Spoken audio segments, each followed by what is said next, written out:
For me, everything is material. Yeah. Like I do it, like I take my time. Everything's material and everything is timing. Yeah. Everything has time. There's always time to do what's important, right? Yeah. So if I can't perform, not because I don't want to perform, it's because like there is no like opportunity for me to perform because of the situation. But that's why we'd be like, okay, we're gonna get it online. But then I enjoy more producing. I like that, not being able, like not being sure if it's gonna work, and then it works. I like that. Yeah. Like I like that when I'm not sure, like how is it gonna work? I like that stuff. Is that how you feel about your content or your comedy as well?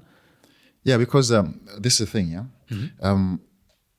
Captain Khalid as a name, it's already like I'm in a good space, right? Like I sell out my shows anywhere I want to go. I don't have a management. I do everything on my own with my people, whatever. Nice. And at the same time, there's this like they say Hamburg International Comedy, which is also like it's going on its own. Like it's the biggest actually showcase, English showcase in Germany. Nobody's doing numbers like we do. Yeah. So and we want to be the biggest either way. Like one of the names in Europe, right? You say Poland, whatever, and it's moving, right? But at the same time, is what makes it fun is we did 30, then we went 70, and you're like, hey, let's go for 300, and then you just go for it. Sometimes we say we're gonna do 1,000, and then you do 1,000, and you say only 300, and you're like, and then you start again. You know, it's nice to bet on yourself. Yeah. Like so, that's what we always do. Like if what is the point of doing something like same way? The thing is, you just master the basic. You do everything like the same, basically, but even on a larger scale. So we grow. So most people they want to be comfortable. You know, you get 50 people, and you're like, people come 50, and then 50. Eventually, you're gonna say, as comedians, don't make money because it's only 50, and then people are donating. Yes, they're donating because you can charge. You know your art. You gotta know the price of your art. You don't sleep. You think too much. You become depressed. Why can't you give your art price? You want people to donate. Or tell me what you think. No, I tell you what I think. Ooh. You know, this is the amount. So, and sometimes people can be like, oh no, nobody's gonna pay for this type of art. Listen, there's 80 million people in Germany. In Hamburg, there's what, 3, 5, 4 million people? And you wanna tell me 200 people can pay for something? Even if it's $50, you have 200 people in 4 million. Come on now, you have to move. You know what I mean? Yeah. So this is what I like when I'm like, there's an opportunity somewhere, and I'm gonna find it. And there's no like, there's this thing. Oh, we are black. We don't have opportunities. We don't have this, which I know is there. But at the same time, I'm like, we get paid according to the value you bring. So, because for me, what comes in my head is like, back in the 18th century, like in the 1900s, where like black people in America were slaves, basically. You know what I mean? Like, okay, they just came out of the slavery in their time and the racism to the max, right? And then Madam C.J. Walker, who's the first, female, millionaire, she was black.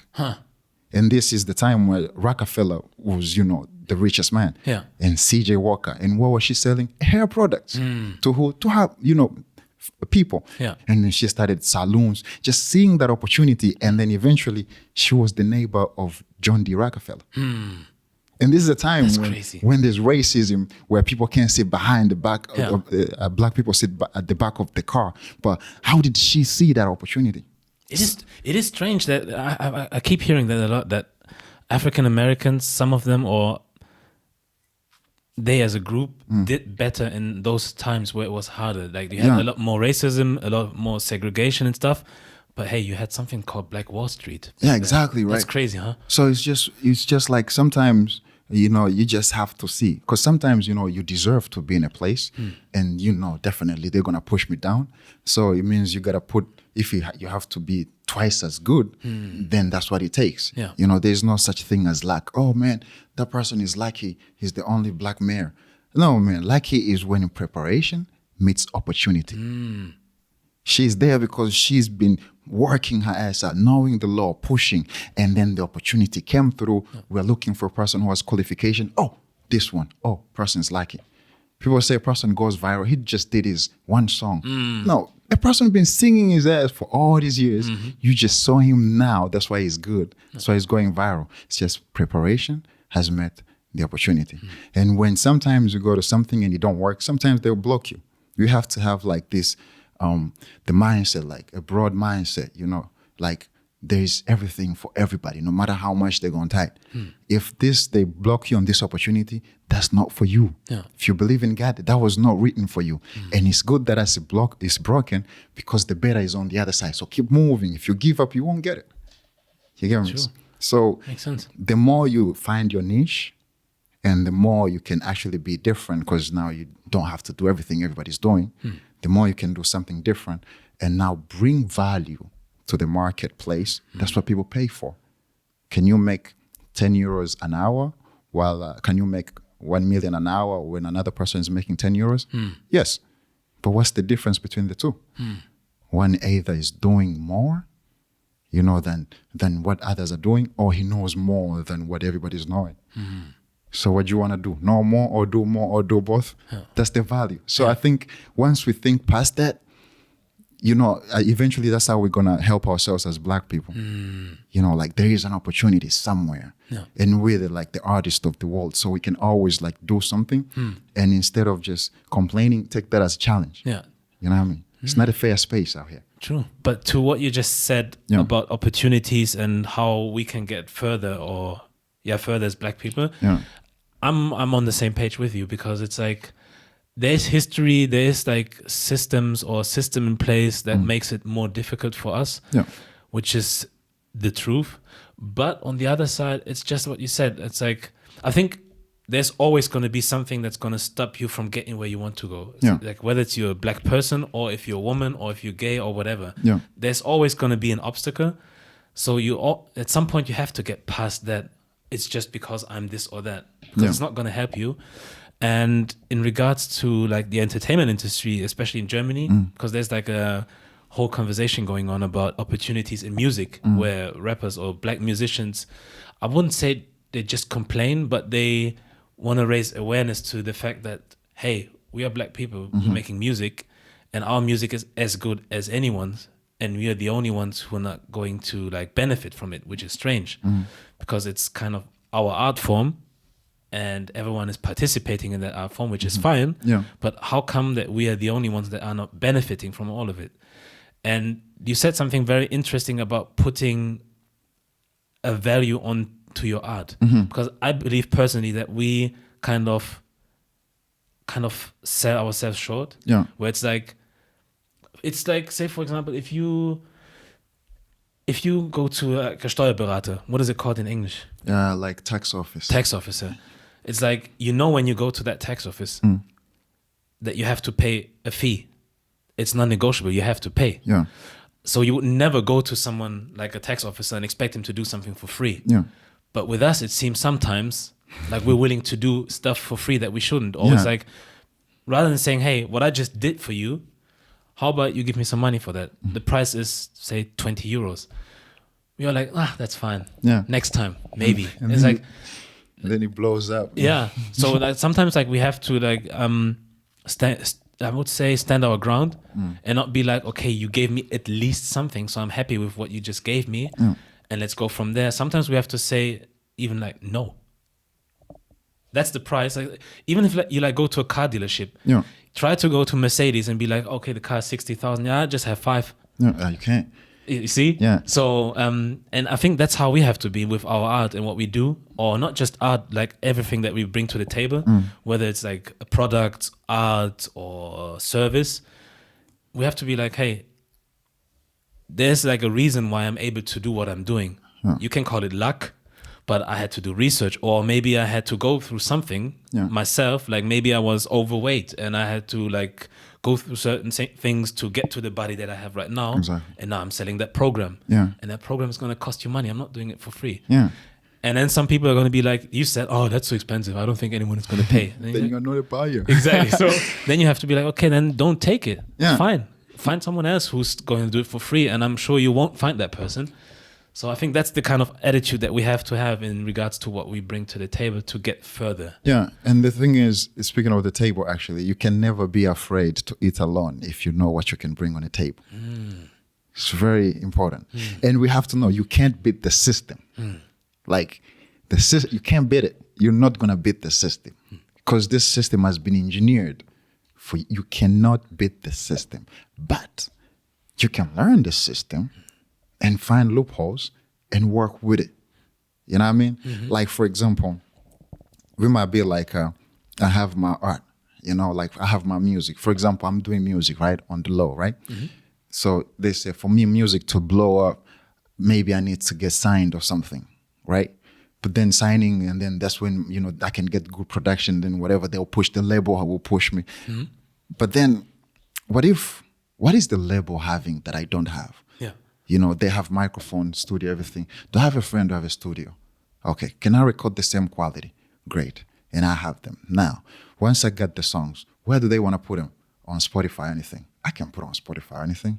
Cool. And then now that I'm doing this job that I'm working, I think I'm going to look for marketing opportunities. I'm going to get $5,000. I'm going to push some of my songs. You have to believe in your art. And then when I push in this, $5,000, a person push for me, whatever. And then in the streams, I'm going to get my money. Once I make my money, now I'm going to build up my whatever thing. So the thing is, maybe we should stop trying to get things quicker. You know what I mean?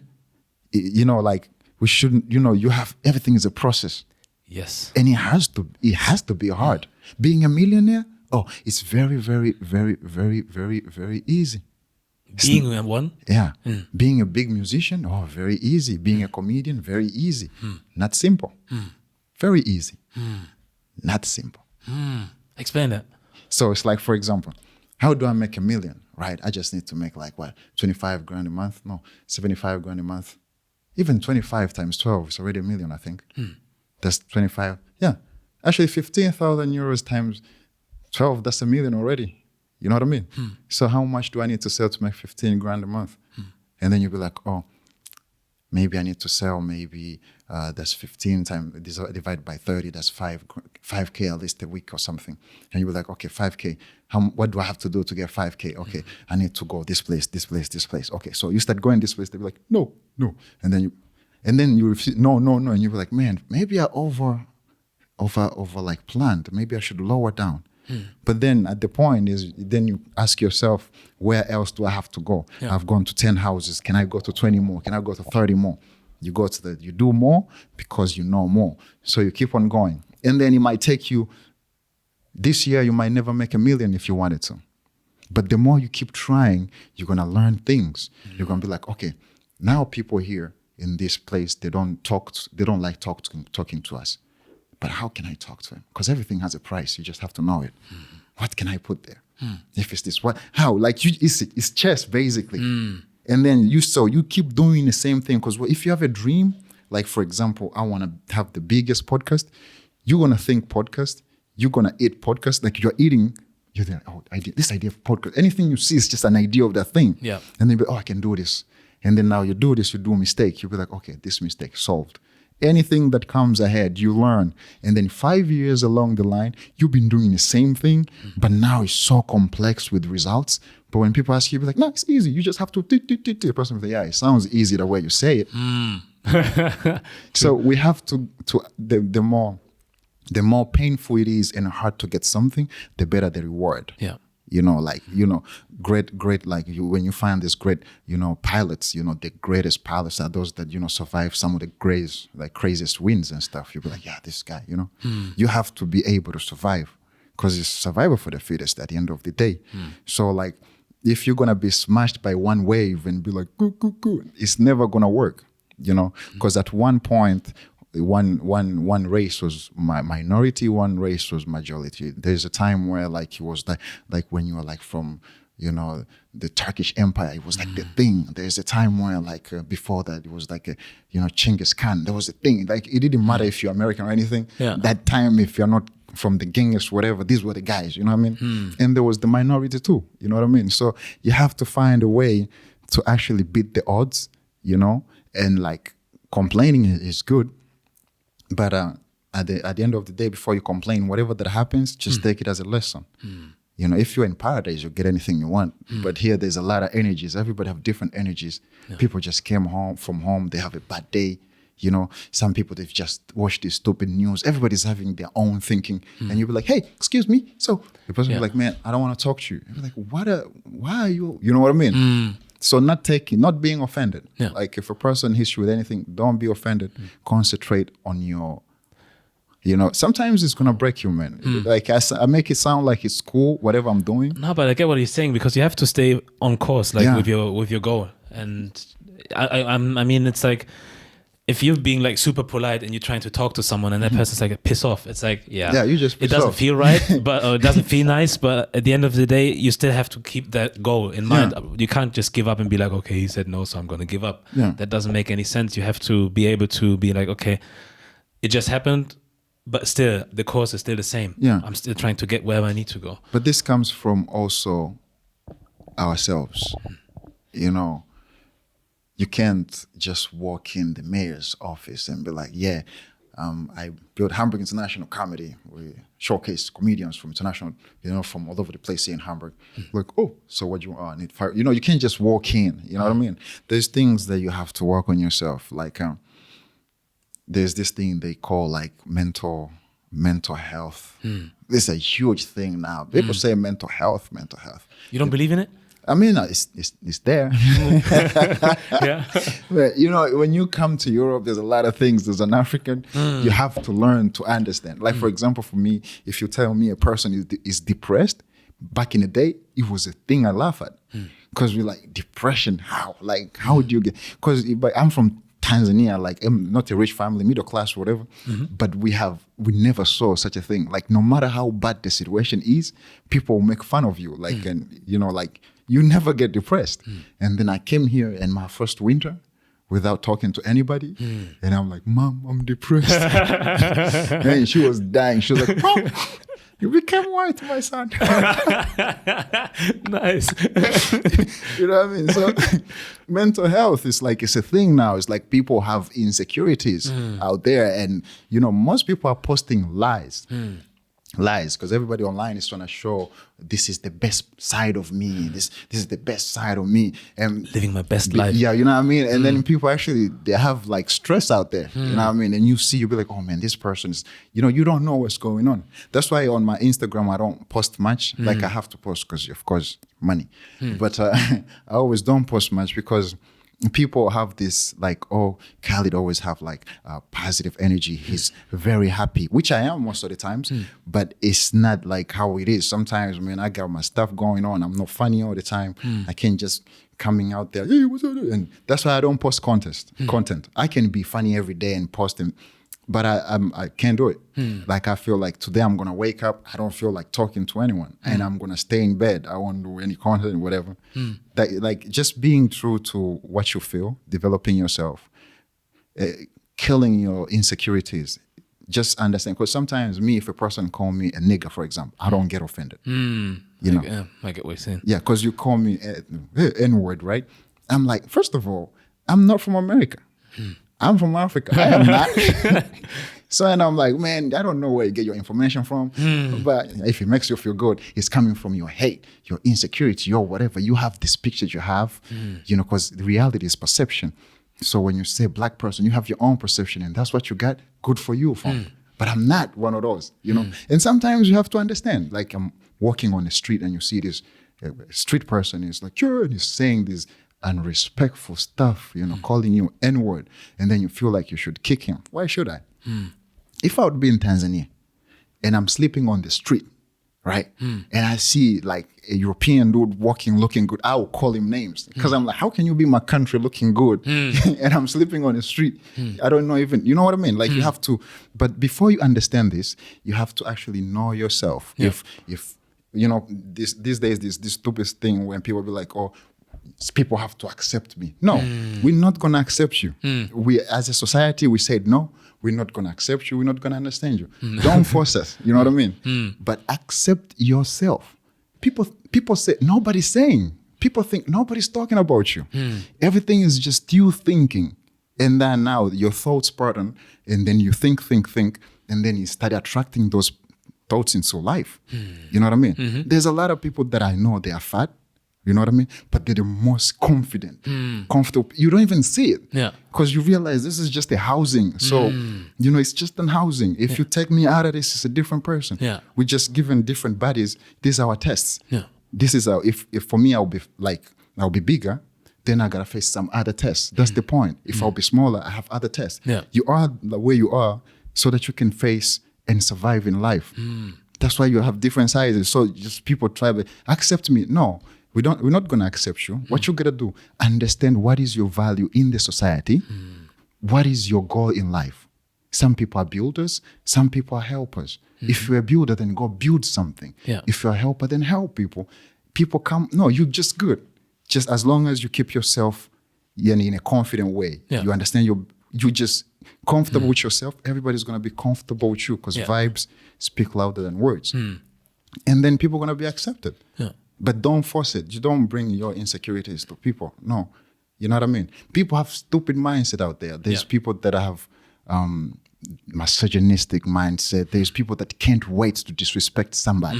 Like their work online is to come and degrade people. Yeah. This is craziness. So if this gets to you, if it gets in your skin, that's a very good sign from the universe that you have to work on yourself. To the point that you don't have to care. Ask any 70-year-old, like, what is the best advice? They'll tell you, don't care about nothing. Like, don't, like the word they say, don't give a fuck. That's what they'll tell you. Ask your grandpa right now. That's the only thing they'll tell you. Because eventually in life, you realize no matter how beautiful people think they are, you're going to be 50. So if you are skinny, you're going to be fat at the end of the day. If you thought you were like cute, the ass is going to drop. If like handsome, you know, it's just going to be over because this is an housing and it has time to use. Yeah. And it dies every day. We call it growth, but you're dying every day. So eventually getting closer. This is just like timely, you know, it's just, we have to build our mindset better. And once you build that and know what you want to do, which is not easy also, you just do everything that you feel like you want to do because the universe is talking to you. And then you'll find what you actually want to do in the long run. And then you just keep doing it. And once you're happy, because you're going to be happy doing it, you're like, I'm comfortable. And you're never going to feel, you know, low. Yeah. And then you plan your life. As I said, you finish something before you do it. Yeah. Be like, I'm at this age, I'm going to get this, you can do that. But then you let everything happen. You live, they say live in the now. You just let everything happen. You're not in control. Yeah. If you get smacked, today you just got smacked. It just happened. Tomorrow is another day. Yeah. You know, just being able to be receivers and remove that guard, like you're protecting something. You gotta fight somebody. No, just remove the guard. Just Blue Sea said, be like water, my friend. True. Yeah. If we push you, you go down. Then you stand up. You dissolve. If you know, like you take a shape of anything. Yeah. And that it doesn't make you weak. No, water is not weak. You know, water can take shape, but it's not weak. You need it. So you're just being like water, like you really need it. And whatever happens, you can just always take shape. And in this case, it's not going to be easy. But training the mindset that this is here is if I'm going through a hard time, then maybe I finished the circle of life. There's a new circle now. I got to learn something. That's why I feel like I'm not filled. What do I need to know? Like just asking these questions to yourself and just being true. In the long run, you're going to learn that I'm comfortable with myself. And nobody's going to ever disturb you in anything. You're going to be relaxed. Yeah. And people can feel this. When you walk in a place, excuse me, sir, I'm from Hamburg International Comedy, and we do this. They're like, yeah, you know, this kid reminds me of the time I was young. You know, you get references like, oh, there's these people be like, oh man, I'm white, but inside I'm black. Because you feel like, man, we get you. You know what I mean? Just things like that. Like just being able to comfortably blend in with everybody. And just being over that stereotype of my color and actually have value and something to say, just inspire or just aspire for something. Just every time you come through is just like, it's a blessing. Yeah. And so this might look like, it sounds like theory, but it can be even with friends. You know, you can't wait to see your friend. You just build this value, you become this person, your value is going to be there in a small circle, big circle, anything you're going to do, they're going to see you. But not this outside. It's just, you're going to glow out the way. But that's how, you know, the universe rewards you. You just have to work on yourself And then understand once you do, that's how you survive in the society. And people say, don't listen to society. Of course we're going to listen to the society. There must be society. They must have rules because we are different. There are some rules and norms they're going to put there. It doesn't have to serve everybody, but they're serving the majority. So you can't beat the system though. But how do you make this society, no matter how much it don't work for me, just to blend in, find my way out, and then just move on? Because you don't have to be top. You just have to be comfortable. We all want to be comfortable and happy. And that's it, just enjoying the ride. Yeah. But where do you start to realize what you just said? Because I think that's just my opinion. There's two things that you have to do in life, I think, is to understand that life in general is not easy. And I know it's like washed up thing to say, or it's just something that you read in every book and manual and hear in every, like, I don't know, what is it called? One of those sessions where people like give you motivation and stuff. But I think it kind of sums it up. It's like life isn't easy and it's never fair. And as soon as you kind of realize that, it makes it a bit easier, I think. Yeah. Because if you think that life or everything is supposed to be fair, then you get disappointed a lot. Every time. It's like every time you think, yeah, it's fair because I mean, I'm here, so I'm supposed to get that chance. And then you go over there and say, yeah, can I have that? No, you can't. They're like, why? What I'm trying to say is like, when you think that life is supposed to be fair, you expect to get certain things and have certain things and expect certain things not to happen, such as having a boyfriend that doesn't treat you right, or a girlfriend, or getting fired, or I don't know, getting sick, ill, people around you dying. It's just stuff that happens. And as soon as you realize it, I think, then you also have to find ways to maneuver around it as well. Same as the society. Yeah. It's like, okay, I know life is not easy. I know life is not fair. But then there's places where life isn't fair and where it's a bit more fair. Say, for example, if you grow up in like a war-torn country, you're screwed, basically. But if you're born in Germany, the chances of having a better life and a life that is a bit more fair are a bit higher. So I understand that there's like levels, but either way, on both sides, it's not easy, because then like you have war on that side, and then you get people who come from those countries to Germany and still find ways to be happy. Yeah. But then you have people who are born here and they have everything, but they're not happy. Yeah. So it sums it up for me. It's like, yeah, it's just not easy in general. Yeah. And that's the one thing. And the other thing is, in my opinion, to be thankful for what you have. Doesn't mean that you have to just stick to what you have. Be like, okay, I've got a little bit of bread and I've got some water and that's it. And I should never like try to get some champagne or whatever. Yeah. But it's like, that's how I feel. I feel like appreciative for the little things that I have. Like I have a family that is healthy. Yeah. We're okay. No one died or no one got ill through the Corona times. We have our jobs, whatever. We have our friendships, relationships. We have our families and whatever. And we have, I don't know, a roof over our heads. We have to eat, enough to eat and to drink and whatever. So when it comes to that, we're quite okay. Mm-hmm. And then everything else for me is on top. So what we're doing at the moment is on top for me. It's like, it is something that I'm trying to build something out of it. If it doesn't happen, at least I tried. Yeah. But I don't necessarily need what we're doing at the moment or what I'm doing here to be appreciative of what I already have. Yeah. So I don't know. I just went no, because here and there. But it's like, I think as soon as you start realizing certain things, life gets a bit more easier or less complicated, I think. Yeah. I don't know what you think. Yeah, that's true. Because, you know, getting back, because you asked me, like, how did I know what I know? Mm-hmm. You know, because sometimes it might sound like really theoretical, what I say. Mm-hmm. But back, because my first, you know, talent was not making people laugh. Like, this is the last. The first thing I was drawing. That's the first thing I was doing when I was young. Like, at 6, I was actually 5. I was drawing, like, very good pictures. I was drawing. That was my talent. Mm. And then along the line, I just got bored of drawing. And then music started being a thing. Like now Tanzania, they had this bongo flavor. That's the music in Tanzania. Yeah. So it's like flavor of Arabic, but then there's hip hop, there's everything. So you can do anything, but it has to be African. Yeah. So it became a thing, and I'm like, yeah, I'm interested in doing this music thing. But there was one studio. And then you go to the studio, they wouldn't record, like for us we just sit there, they wouldn't sit there and they'll bring this kid who couldn't like really do much, but his father like was like in the government. So if you know he becomes famous, you know what I mean? So they were giving him opportunities to record and he can't do much. And I'm like, man, why like are they not even giving this kid another kid who was better? And I figured maybe, it's just the computer he has, a software called Fruit Loops, and the microphone. So I went back home, and my sister came back from Uganda doing studies. So she had a computer. Like, I'm sick and tired of this monitor. And then she put it there. So I took the monitor. I got Fruit Loops. I can't make beat. And my thing was, every time I wake up before I go to school, I'll play with the keys to find how to use this thing. And then I'll go to the studio because they tell us to stay on the side.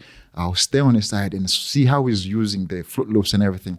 And I would go home and try to figure it out. And then 5 months along the line, I could make my own beats. And now I could start doing my music and then record. So if competitions would come, I would come with my own beats and my own recorded songs. And everybody would be like, damn, this kid, you know what I mean?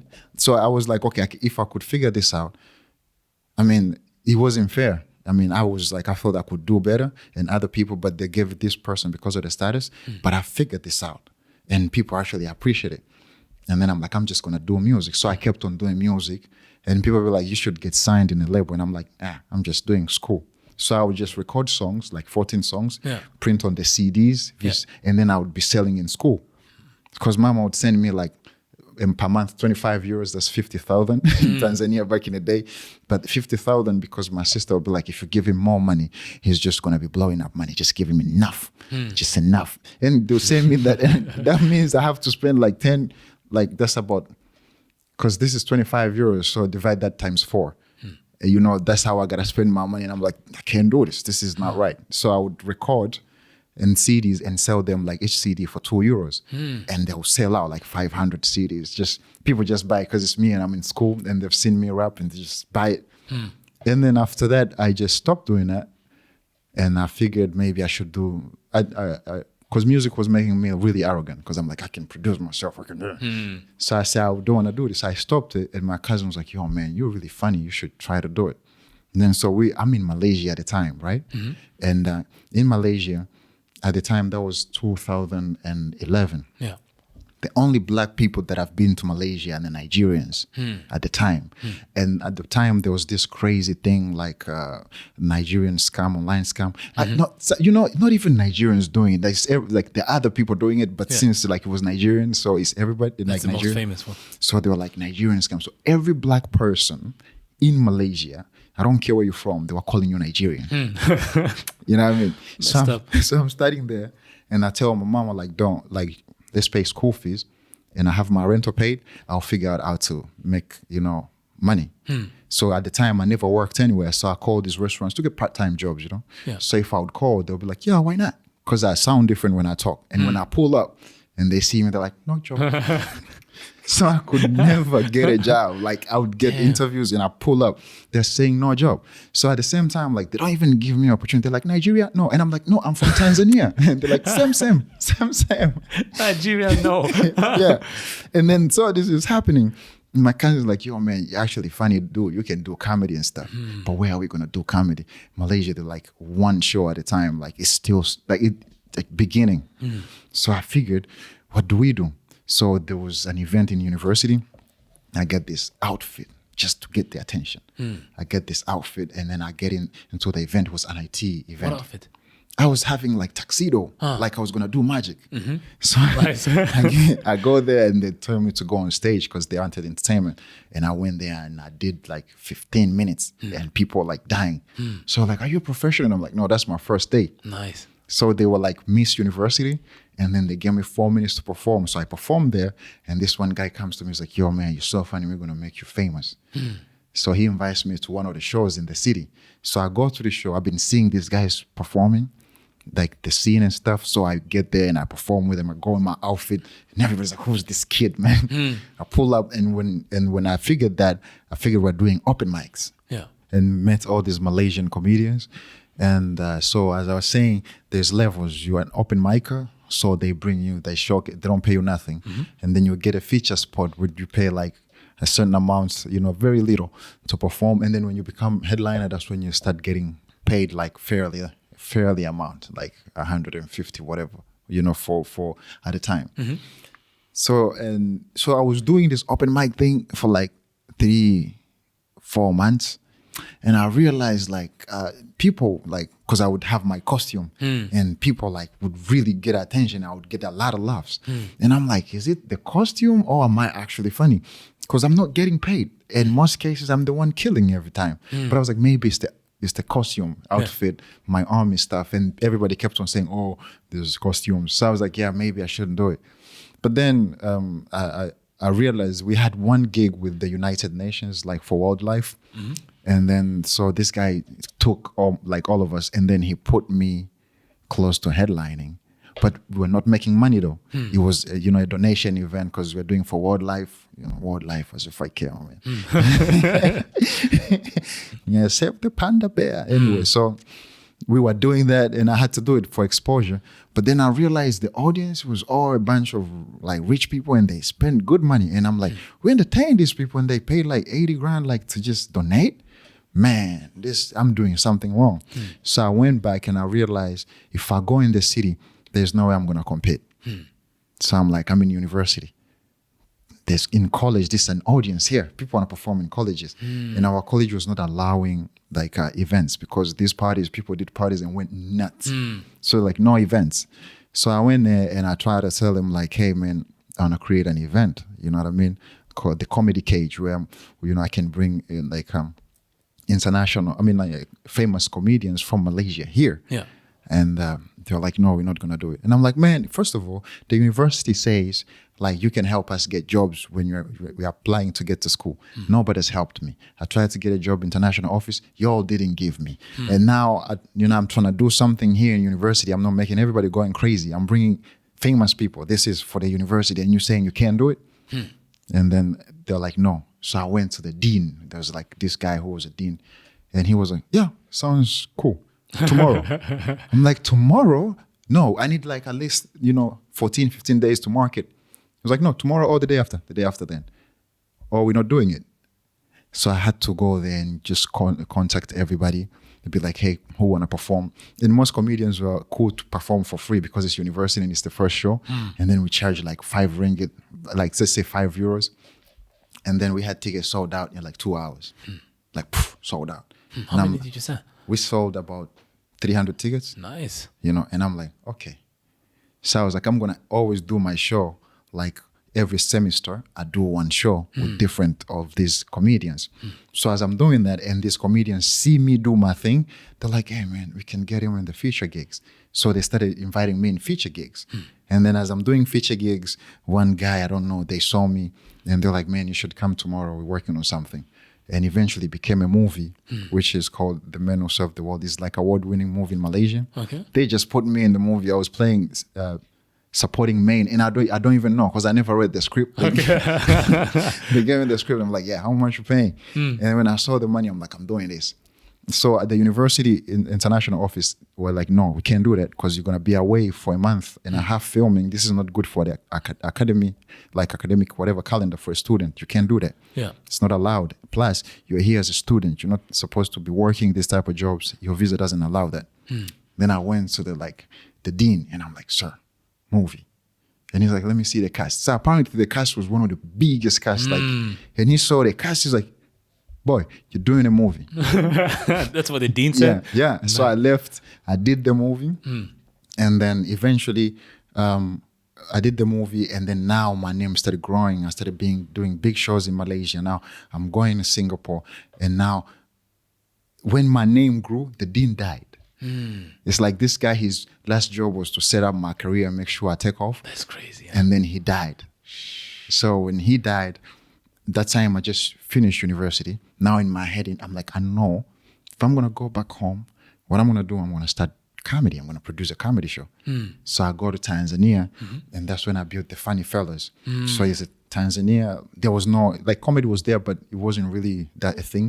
So I built the Funny Fellas, and I'm bringing like East African comedians in Tanzania, because Uganda had the industry, Kenya, except Tanzania. Yeah. So I would bring these guys in. Yeah. So I was like the guy at the time. So that was like 2014, 15. Yeah. So I built that, and then it kind of took off. But then I came to learn, like, producing a show in Tanzania now is super expensive. Like, you need at least $5,000 to just put a show. Because what kind of show? Like a comedy show? yeah, a comedy show. Just then, because the thing is, it's big scale. Like, the smallest number you do is 500 people. The show now that are running in Tanzania are doing 2,000 every month. In Kenya, they're doing, in Uganda, they're doing like 3,000-4,000 every Thursday. In Kenya, they're doing the same, like 4,000 people every Tuesday, Wednesday, and Thursday. Yeah. And like, people are paying like $20, and the tables cost up to 500 euros. Yeah. You know what I mean? So if you're gonna set up something, like, you gotta set up something. So I would set up this. We did first, second, third show, and then, you know, comedy became huge in Tanzania. But then I figured, in the long run, now I can't hold, because now I was like, we're going to the level, like, we need bigger comedians, and, you know, to get to, let's say, Kansime is $10,000. Basket Mouth from Nigeria, who is actually bigger than Trevor Noah. People don't know. I didn't know. So you have okay, now maybe Trevor is big. Basket Mouth, to get him, you gotta pay at least maybe $25,000. You know what I mean? And those are just two. To get another guy, let's say Eric Omondi from Kenya, you gotta pay him $3,000. You know. So normally comedians in Africa don't perform for like 200. No, just people are being paid at least €1,000 to do 10 minutes. You know what I mean? So you're thinking of this, and you're like, I can't do this. So, like, because in Africa, it's like you are already in a condition where, you know, you can consume what you can't produce, and produce what you can't consume. Yeah. So if you have an idea, you die with it. You must have money. You know what I mean? Whereas when you come to Europe, idea brings money. You just have an idea first, money will come. Yeah. In Africa, you have money first, and then you find an idea.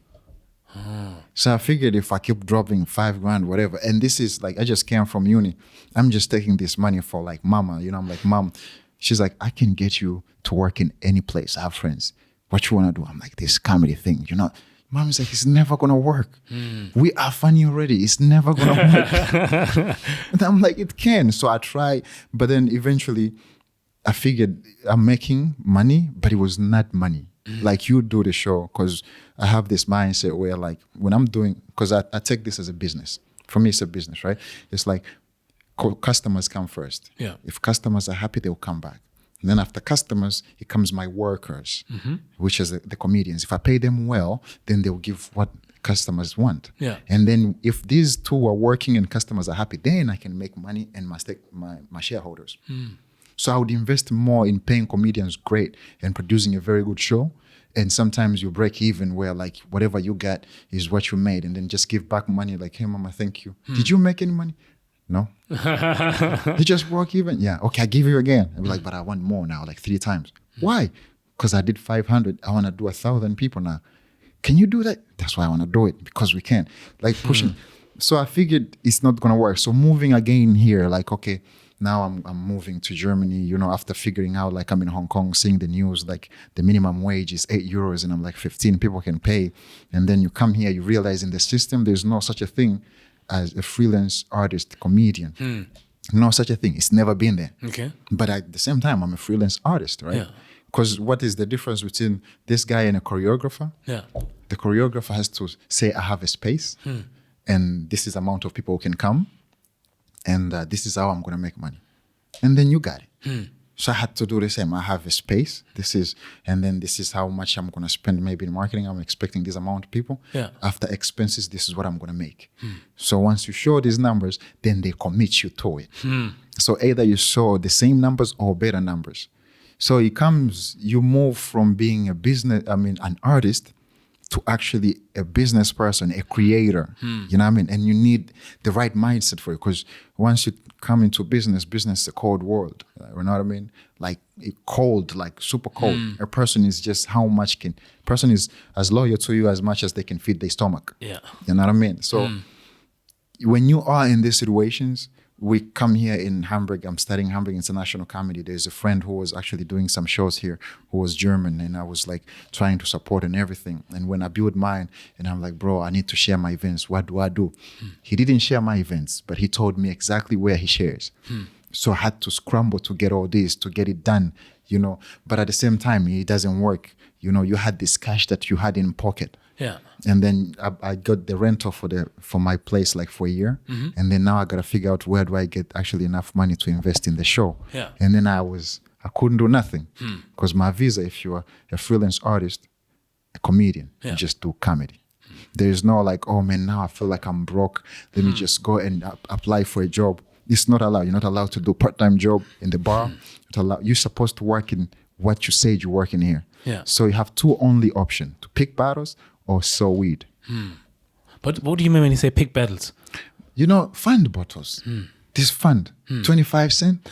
Oh. Yeah. So it's like if I gotta make 500 euros, how many 25 8-cent bottles do I have to pick? And how long is it gonna take me? Yeah. And I'm like 4 months, and I'm like, there we go. So I that's what picked you meant. bottles. I thought you said pick battles. Like you choose mean like your choose battles. fights? No. Yeah, but not actually fight people, but like go to venues and do certain things like, I don't know, comedy competition.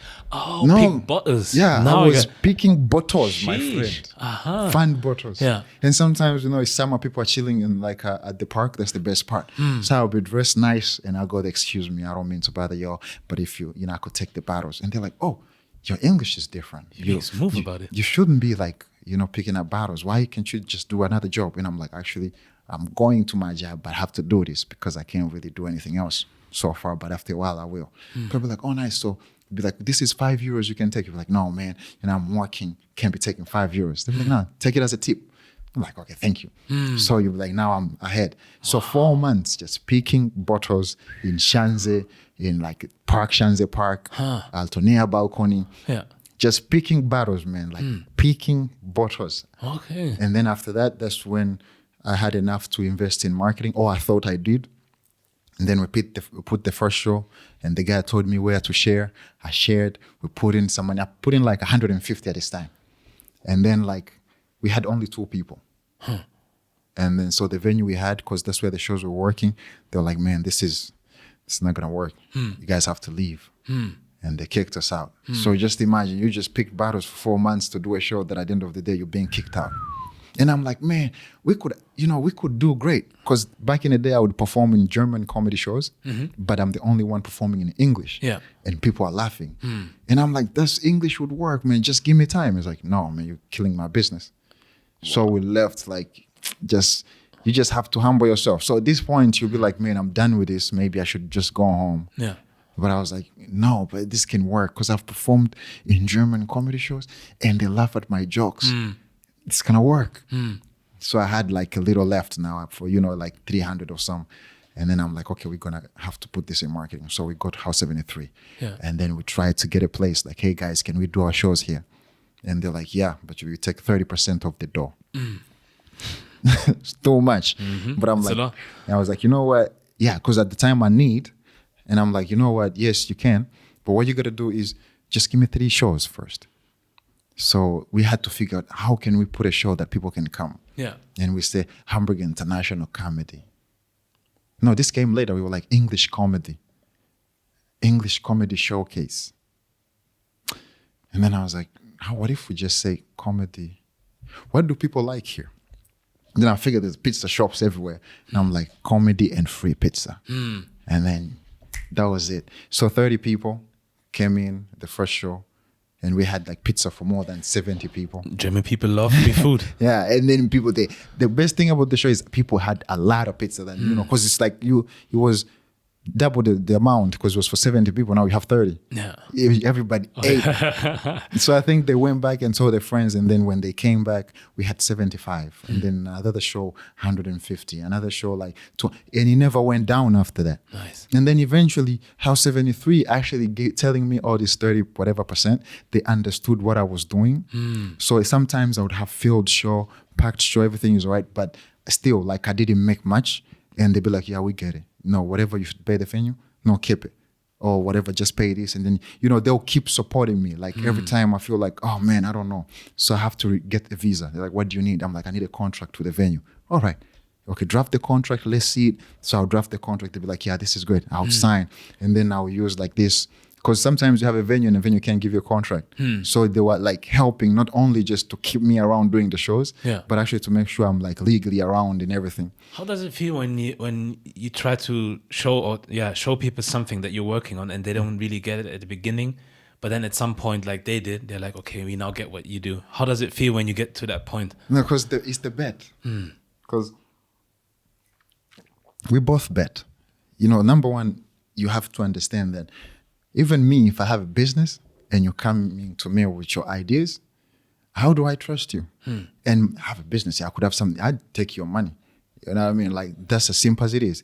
But once a person sees what you're doing and see the bigger picture, they're like, wait a minute, it's not about the money. Wait, all these shows, we're selling drinks. You know what I mean? Lower the price for him. Let him do his thing. Or sometimes you'll be like, you do events and you're like, man, I just paid a lot and then I need to invest more in the next show. Can I not pay now and give me time to pay? They're like, yeah. You know what I mean? And then you'll be like, these people that they are there as a business, but they're trying to be your partner in a way to make you like just, do what you got to do and just get that. So to the point where we push, we're going now, like we're doing 600 people and you're like, okay, we need a theater where we can start doing 1,000 people. It sounds like, eventually when you look back, you see it's just a series of disappointments and failures and disappointments and failures. But you had to stand up and be like, man, what it is about me that I can put in my power to do. Yeah. Because that's the thing. Whatever anything happens is what do I have in my power that I can do now to change anything. And that's, it makes you learn. And eventually you realize most of us, we really haven't discovered how much capacity as human beings we have. And then once you start learning this, be like, oh, I can figure stuff out.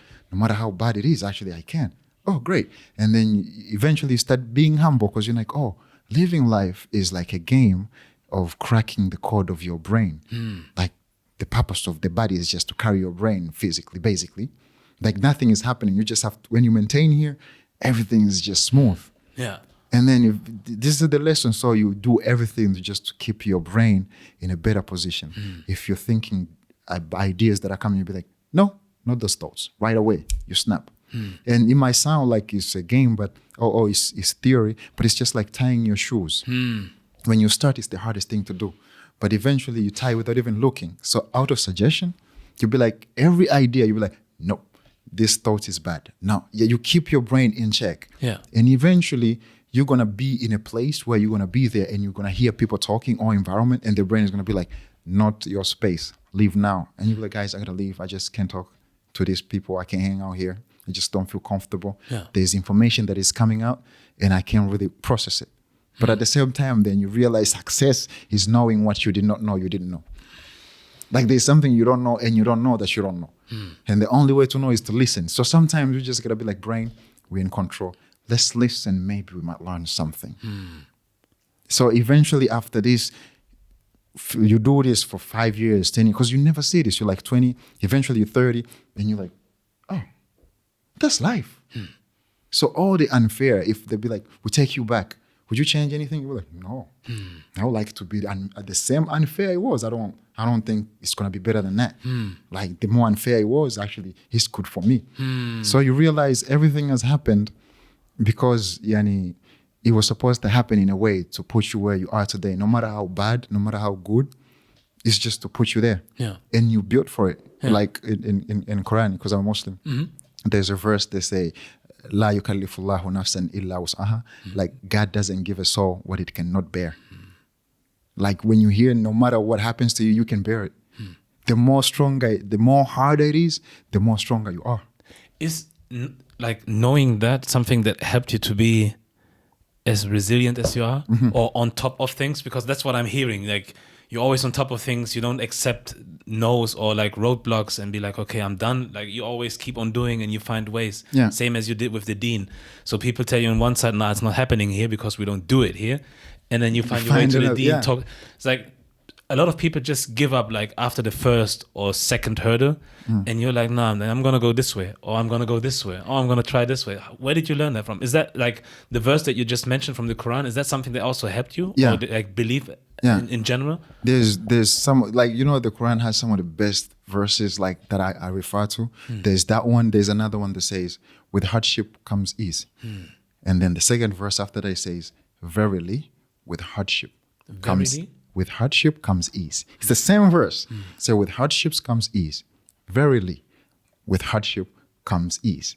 So the thing is, when you go through a hardship, once the hardship is gone, there's one side of the ease where you'll be like, oh, it's gone. And then there is another side of the ease. God gives you 2 points where there's relief to whatever the feelings, the overwhelming feelings, to get away this, and then relief to actually move to the next level. So with hardship comes ease. Actually, like with verily is like with precise, like no matter what, with hardship, they're gonna come an actual ease. So the harder it is, the ease coming to you. Yeah. That's why you find people like you'd say some, like you say, if you read books like the prophets or whatever, people that are persecuted more, the result later is always huge. You find if a person had to die for something, but then they change, super ease. Yeah. So you can interpret it in a different way. That's why people be like, yeah, I'm willing to die for this, because if I die, there's an ease coming. You know what I mean? So if you're not willing to die for what you're doing, then what's the point of doing it? You know what I mean? So nobody's gonna, find the value of the thing except you. And that's what makes you resilient. Yeah. And you realize, man, you're gonna die anyway. So you can either, die happy, or you can just die trying, or you can die just being useless. You know what I mean? Die being useless. Yeah, you just, because eventually you'll be like, if I'm gonna, I don't have money now, why should I be stressed? Like if I'm gonna stress now, is it gonna change anything? No. If it's not gonna change anything, the only thing I can change is just how I think. Once I'll be like, it's just now I don't have money.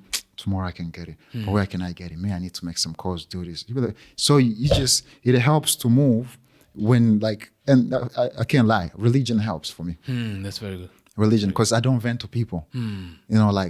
Some people, like when you have issues, you gotta talk to your best friend. It helps. It helps, yeah. It helps. You always gotta talk to people, but I don't like venting to people.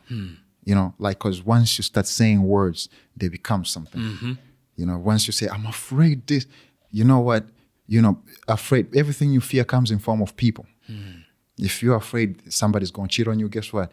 The person is going to come and the cheating is going to happen. If you're afraid you're not going to get a job, somebody's going to get that job. Every fear comes in form of a person.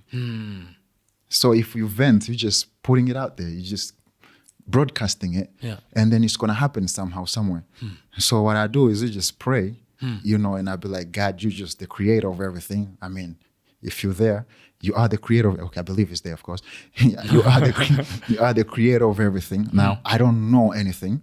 I don't know what I can do, but just give me strength, to handle whatever that is coming.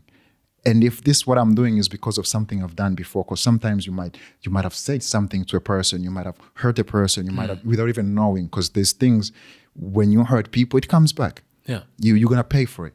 And then you'll be like, if I hurt somebody in the past or whatever I did in the past that has violated my soul, then forgive me for it or make it easy for this person. Just, what do I have to do? Or maybe sometimes that's when you move on to start just doing help. For example, you'd go out there, a person is needing of help, and then you help a person. And you'll be like, whatever I've done that is bad and whatever I'm doing now, may God just somehow put it out there. I don't expect anything from you helping a person. Yeah. May God just cleanse my soul. So that's why you just, if it doesn't work naturally, physically, you have to work on your soul. Either way, maybe you have been, worrying too much, just being toxic. You haven't even given back to anybody. You've just been taking money for yourself. When did you give back? Yeah. So you've reached at one point, you'll be like, maybe, you know what? The hustle is not working because I never spend my money with anybody in need or even advice. I never called my parents. I never met somebody's day. So you'd call home, hey, mama, how you doing? What do you want? Nothing. Just want to check on you. You have a good day. And that clears some things. You call your brother. You just, either way, you do good to people, it clears your way. Yeah. So that's the religious side. So eventually, sometimes you just have to lay back and just look at the things the way they are and see what is the power, and then believe there is something out there that is stronger than all this, and this is nothing than just a game. Keep playing, bro. You know what I mean? It's just the only thing. Just that's the only way. Eventually, you learn. Yeah. And I think that's the the best thing about life. Yeah. Being able to learn the lessons and keep on moving. And that's what creates maturity among people and people that are kids. There are people that are grown, but kids. But it's here, that's what defines a person. Yeah. And if we can do that, I think we can grow, not only in business, not only in relationships, not only in what we build, but even have a happy life. Because you're never going to be happy. I don't care. Like, you're never going to be happy. You're always going to pursue happiness. You will never be happy. As long as you are on this planet, you have moments of happiness, but you'll never be fully like, oh, I'm happy. Now, there's going to be people who will listen to what you say, saying that you will never really be happy. And I guess some might ask, so what's the point of trying to achieve or get happiness if you're never going to be happy anyways? What do you think? Happiness, everybody is going to pursue it. You're not going to have it. You know, happiness is not a destination. It's a journey. Because people be like, oh, I'm going to do this, and when I'm 30, I can do this, and you think that I'm going to do this, be a millionaire, and then I'm going to be happy. People put happiness, they postpone the happiness. You know what I mean? What do you mean with postpone happiness? Yeah, because you'll be like, I have to do this, and when I have this, then I'll be happy. Then finally I'm happy. Oh, yeah. You'll never be happy. Because you'll never get to the point when you'll be like, oh, I got this. No, it's never going to happen. This life, you're not supposed to be comfortable here. That's not the point of life. You never be comfortable. I don't care how comfortable you are. It's not the point of life. It's supposed to make you uncomfortable. That's why you're living, right?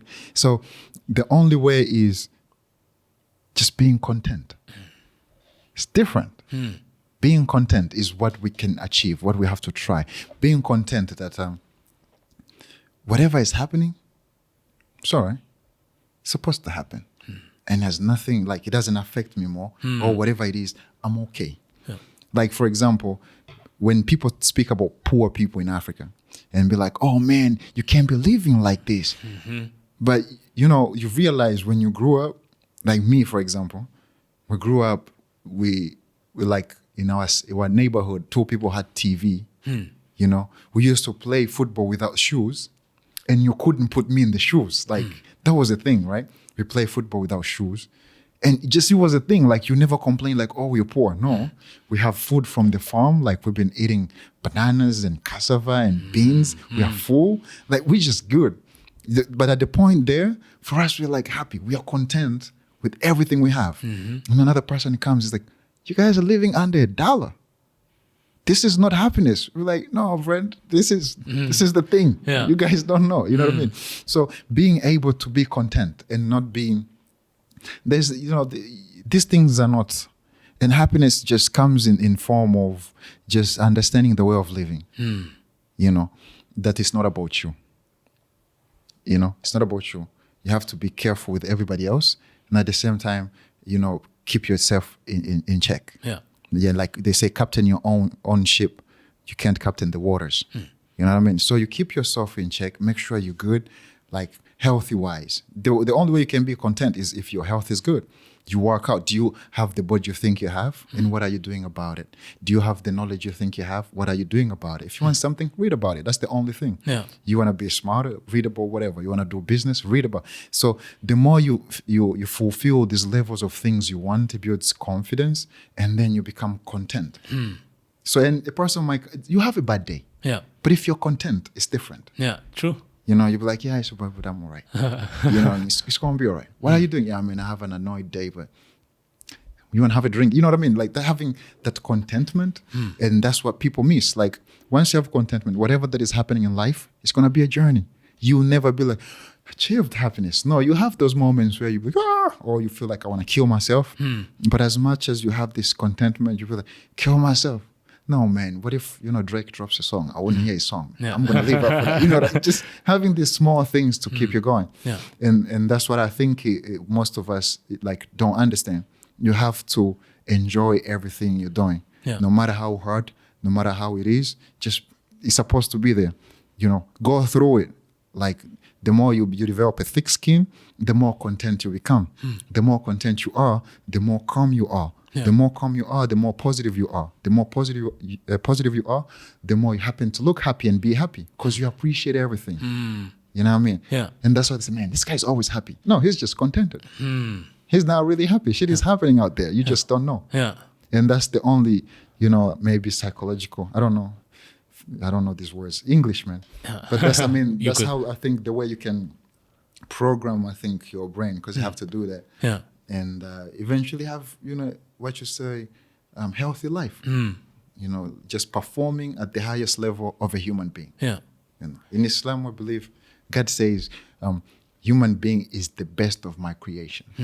He has more than 50,000 different creations, and each creation has like levels. Like for example, dog, that's one creation. There's a Chihuahua, there's a German Shepherd, and then it's a human being is the best of creation. Which means like you know, in the Bible they say God created us in His picture. Yeah. Which means we can create, we can judge, we can the best of creation, better than even angels. Because angels don't choose what to do. They do what they're told to do. Human being, you can choose. Every 3 seconds, you make your future change. You'll be like, I'm going to pick the call or I'm not. If you pick the call, you change the course of the future. Yes. If you don't, you know, like so you forget knowing that you are here because naturally you have God powers in you to actually create or just keep this life going in a way. And instead of you complaining or whatever the situation, you are at that time, at that point, because that's when you're supposed to be. Because these problems that are there have to change. And you are the witness, either to push the change or whatever, but you have to be there. Yeah. That's why you're not born in 1945. You're born now. You have to be here now. So whatever that is, whatever is happening to you now, wake up. You forget to leave because actually it's a mission and it's a game. The difference is we just, God, you are the best creation because this is the difference. In school, you study first and then you get, then you do an exam. Yeah. In reality, you get exam first, then you get answers. True. Because that's my best creation. So what do? Give him puzzles. How is he going to figure it out? I told you it's my best creation. So just give puzzles, and you just solve.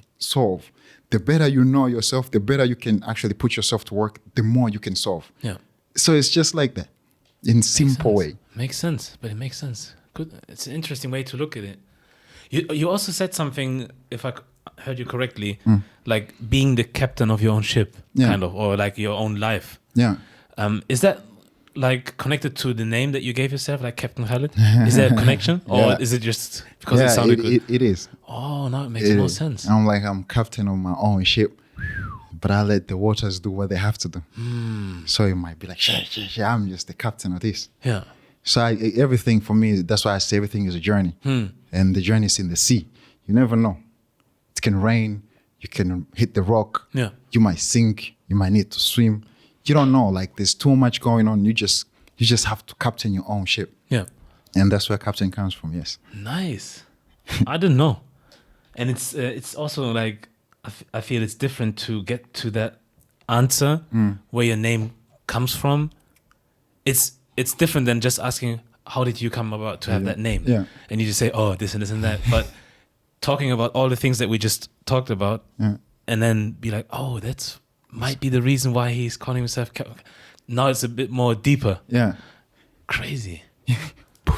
yeah, it's mind blowing. That's nice. But it humbles, it humbles. It really is a humble time to be here because this time we are at the best time of being a human being. Like back in the day, if you go back 5,000 years, this is what a human being has wanted.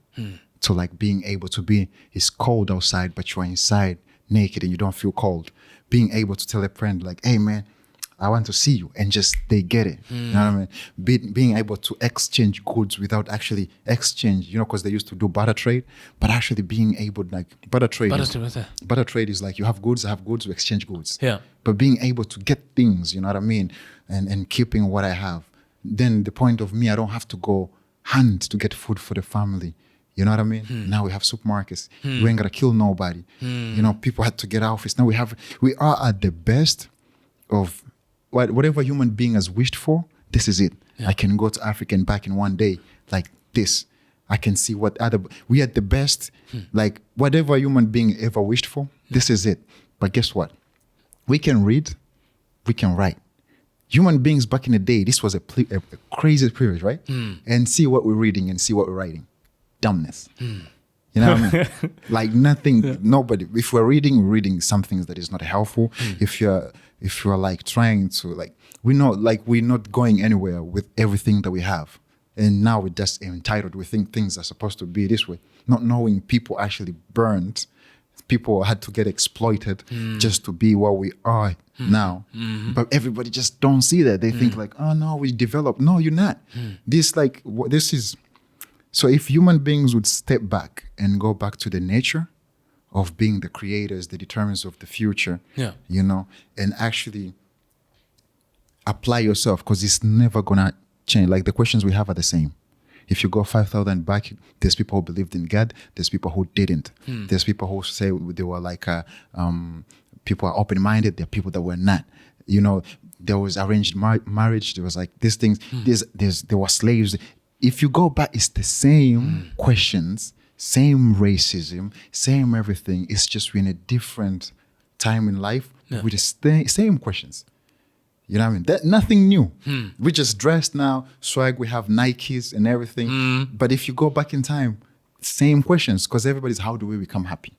That's the same question has been, how do I become comfortable? How do I get security? Same questions. Yeah, true. So now we have everything that we have, but then we are the weakest human being to ever exist. That's crazy, huh? We got everything. We get to the best point of being a human being, but we're still weakest at the same time. Because I spoke to someone about it yesterday, and someone told me that she is able to like shoot animals and skin animals and hunt and do this and this and that. And I was thinking, that's a good skill to have, because if we don't have electricity or internet or whatever, most of us in Germany are screwed. We're screwed. Yeah. Like everywhere in the world, I guess, where you don't have to do the things that I just mentioned, but especially in like those, we call them developed countries. Yeah. If we switch the light off and the internet is gone, we are all screwed. We don't know what to do. So it makes sense when you say we're still like, we got the furthest, but we're still now the weakest that we have ever been, kind of. We can't do anything. We also live longer, but we're still the weakest. That's crazy. It's crazy. And the thing is, actually, it might look like we'll live longer, but we're the most unhealthiest human beings because we're not really eating, just eating nothing. Like, for example, people say Africans, like, they have muscle memory, whatever is strong. Yeah. But if you look at the African way of eating, all the food is plant-based. If you realize, you farm, you eat bananas, beans, cassava, yams, maize, all these things farmed. Chicken and meat, this is luxury.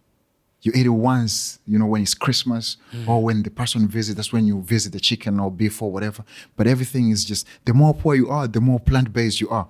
And these people, they're strong, bodies worked, you know what I mean? And then you come here when you eat this McDonald's stuff, all this stuff. So eventually, as we go on now, we've developed, people are dying. Stupid diseases that never existed in human. A person is 15, climb up the stairs. 15. Nowadays, 25-year-old, bruv, you gone. Like, like 25-year-olds, they look like they're 40. Yeah. 40-year-old now look like 70. And then, you know what I mean? Like, people, things, we are not healthy. We've tried to simplify, but then we've been too smart that we're dumb. Nobody's questioning. And then later people are like, no, wait a minute. I think I'm a vegetarian. People are like, yes, you know what I mean? But realizing that all the cultures, the foods we've been eating, forget where you're from, either Chinese, whatever, everything was farmed before. Everything was growing from the land. And now you don't have that. And then, so the brain, you are what you eat, right? Yeah. Because if you're gonna make love at some point, you gotta be full, right? What did you eat before? McDonald's. Then you have burger babies now. You know what I mean? Yeah. So like, if we could be careful with ourselves from food, what you talk. It's very important. What you talk, what you listen. You know, because they say, show me your friends, I can tell you who you are. Because when you talk, you influence each other without knowing. Because, you know, the brain is working, but the unconscious mind is recording. Like now we're talking, I promise you, like this conversation, whatever, is going to come somewhere in your brain. Yeah. That's why you can hear the song, but you can't sing it. You hear that, you'll be like, I heard this song, but it goes, you can't sing it. But in your brain, you can hear clearly. That's one proof that wherever you are, you're recording. True. So where are you? Person be listening to music all day, every day. And then now stress comes in. Your brain goes to the information it has. A bunch of music. Yes, you're going to break down. You're going to break down because there's nothing the brain can take to use for you. But if you're a person who's been informed, you read books, you're in business, you're reading about business, you're doing music, you learn about music, you're doing art, you're learning about this stuff, whatever it is. When something hits, the brain just goes to look for information like, okay, what can we do? What can we do? And that's when people are like super stressed, they perform things that they didn't believe they can do it. They're like, I don't know. Yo, that information somewhere. Your mind goes back to that information. Yeah. So it's like, how much are you feeding yourself? That's the point of being captain your own ship. Like you have to develop. If a person meets you today, 3 months later, you should be different. Like if we're the same, like you're same today and 3 months later, I mean, you stay the same, same whatever, but you'll be like in a different level of yourself. Like you've learned more, you've known more. Like you've developed 3 months compared to 3 months later. I mean, past 3 months. And you become, at one point, life becomes a gift. Yeah. Because now you know it's a challenge of two. You get yourself ready for the tests. So either you're going to have to learn pre-hand or learn the hard way. But the thing what you guaranteed is with no matter what information you have, you don't know how you're going to implement it until the situation comes. You know what I mean? So it's very important. You want to self-defense, go for it. You don't need to punch nobody. Go for it. I mean, discipline for the feelings, go for it. Yeah. Once a person comes and calls, hey, what's up, nigga? You're not gonna, you're not gonna be like, ah! It's not there. Because in your head is this information of people retaliating. So when a person says, instead of the brain going to be like, wait a minute, choose, where this feeling is coming from? You're not one. Not from insecurity. Chill. That's him. And you be like, yeah, you're right, brain. You know what I mean? But you don't have that information. Yeah. You have information of like, racism, like these killings, all these things. So you have this type of anger, I'm not saying it's fair, but then he comes to you and then you become the next victim. Makes sense. You get me? So just sometimes that's what I'm saying. You don't know what's wrong with the other person. I'm not saying you're going to be safe, but just trying to contain yourself as much as you can to perform at the highest level of a human being. Like that's the strongest person. Yeah. So always being the strongest, even being quiet makes you stronger. You know what I mean? So these are the things that once we know these, then we can do something that actually, according to the times that we are now, according to how sick the society is or whatever, now you can actually stand out and make a difference despite being anything of your orientation, how you call yourself. But nobody as a society, we're not going to accept you. We're not going to be nice to you unless you can prove it. What's your value? That's why you're going to find people there. Anything. Like in Singapore is a place where it's very, very, very, very, like, people are very conservative. But the biggest comedian is like Kumar, she or he is what you call transgender. And this is a country where no way, you can't be. But this is the biggest. She's booked in the biggest like companies, like even state events. Yeah. That's crazy. You know what I mean? Like she stands out in a place where everybody's complaining about this, not complaining, but they're not really given even a chance. But this is a person that when she comes in or he comes in, but you'll be like, yes, Kumar is in a house. And she's respected. Top 10 biggest comedians in Asia among the founders. And this person has been doing this for more than 20, 30 years. So 30 years, when they started, just imagine, 30 years ago. Yeah. And he was like a transgender, like almost the first one. Just imagine, how does this person actually now get respect? Do you get my point? And there was no LGBT movement back then, No, 30 years, no. So like this, just let the society be the society. The only way you can make a change in anything is changing yourself. It starts with you. Yeah. So people expect the society to change for you. No, we're not going to do that. You have to appreciate yourself do the change, society will see it, they'll follow. People here don't want to do anything. People can't wait to follow. People just can't wait to follow. Makes sense, yeah. You do something, be like, no, we hate.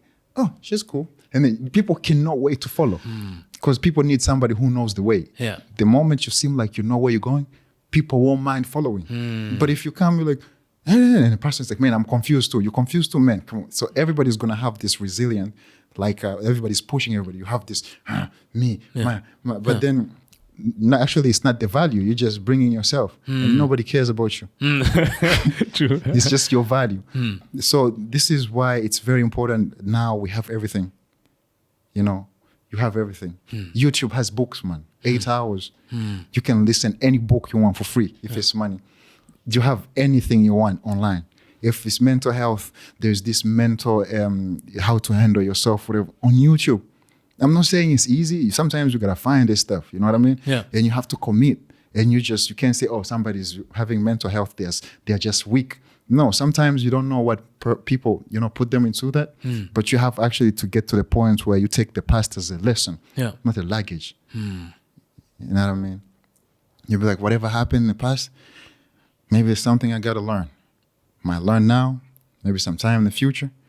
But whatever it is, gotta move on. Nobody's gonna be fair to you. It's never gonna be fair. It might be worse. The least you can do is just keep moving. So I think that's how I see life. A good way to look at life, in my opinion. I mean, people have to decide for themselves when they listen to it, but to me it makes sense because it kind of, most of what you just said applies to what I think. So that's why it maybe makes sense to me. But it's a good way of looking at life, I think. But I think we're done for today. You're done for today. I'll say. But before you finish, for me, it's very important, like, because the reason actually I even came here, or the reason I'm doing this is like, it's very important for me that we have Hamburg International Comedy. Captain Khalid doesn't matter, right? It's not about me. Hamburg International Comedy, like, this is a platform, right? We want to be able to bring everybody of different levels. And we're trying to even make sure that the comedians, everybody's getting paid even better, or the artists that are being featured, because it's the hardest thing to do. Yeah. And the only thing is, we know what we're doing is good. We know it's right. We know it's going to catch up.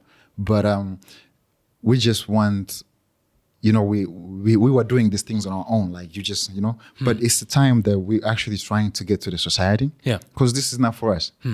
We want to be able to bridge the gap between us, people that are internationals, that are here to create, or not only for our Black people, but for everybody. And we want everybody to be part of it. Yeah. So when we have like comedians, we try to get everybody from everywhere. Ghana, like, for example, we're doing online events now. We have people from Ghana, Tokyo, Singapore, everywhere. And this is because I believe, I don't know other cities, but Hamburg, I think people are nice, man. And I would like to take this time to thank not only you for giving me this opportunity, but thanking everybody out there that actually supports our shows and making us do what we do and learn the lessons that we are. Yeah. We are not the best, we are not strong. It's just that we just learn every day. And that's the humble way to just put it.